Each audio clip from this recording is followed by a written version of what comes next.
Je m'appelle Éric Depoix, voilà, je suis capitaine à bord du voilier traditionnel Amzerzo, navire professionnel que j'exploite en sortie en mer pour faire découvrir la baie et la rade de Morlaix. Amzerzo en breton, ça veut dire il y a le temps, on a le temps. C'est pas moi qui l'ai donné, c'est son premier propriétaire et puis traditionnellement un navire ça ne se débaptise pas, donc j'ai jamais débaptisé mes navires. Donc là, on peut embarquer à partir de Roscoff, le Dibben, le port de Plougasnou et Morlaix. Morlaix un petit peu moins parce qu'il y a les problèmes de marée. Et donc on fait des sorties journée ou demi-journée. Et du coup, je vous fais visiter toute la baie et la rade de Morlaix à la voile. Ou le plus possible, quand il n'y a pas de vent bien évidemment, il faut épauler un peu au moteur. Voilà, et donc toutes les îles, les cailloux, les monuments, je vous explique tout ça, je vous raconte les histoires de ces lieux et je vous décris la manœuvre à la voile.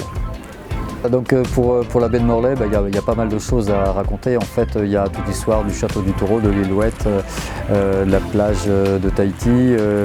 Il y a également la petite tourelle qui se situe sur le plateau des Duons, qui date de Charles Cornic, qu'on ne voit pas beaucoup de la terre. Et donc j'aime bien la présenter, puis raconter un peu à quoi elle a servi et puis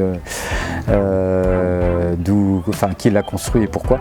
Voilà, il y a pas mal de lieux aussi intéressants comme l'ancien corps de garde des douaniers situé sur les roches de Primel-Trigastel.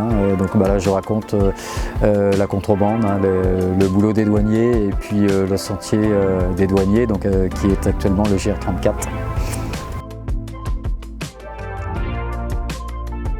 Je navigue depuis l'âge de 6 ans avec mon grand-père à bord de voiliers traditionnels. Donc mon grand-père est décédé, j'ai hérité de son voilier et mon père m'a autorisé à naviguer en solitaire à l'âge de 15 ans. Donc depuis l'âge de 15 ans, je navigue en solitaire à bord de voiliers en bois traditionnels. Voilà. La vie en mer, la mer, les voiliers qui ont une technique intéressante qui permettent différentes évolutions au niveau des voilures, des manœuvres, la difficulté parce que à bord d'un voilier moderne, tirer sur une drisse avec un winch c'est bien, mais à bord d'un voilier traditionnel, tirer sur une drisse avec l'huile de coude c'est autre chose. Voilà, donc on a des techniques, j'aime bien la difficulté, j'aime bien le vent, j'aime bien la mer, j'aime bien les oiseaux, la nature, voilà, la liberté.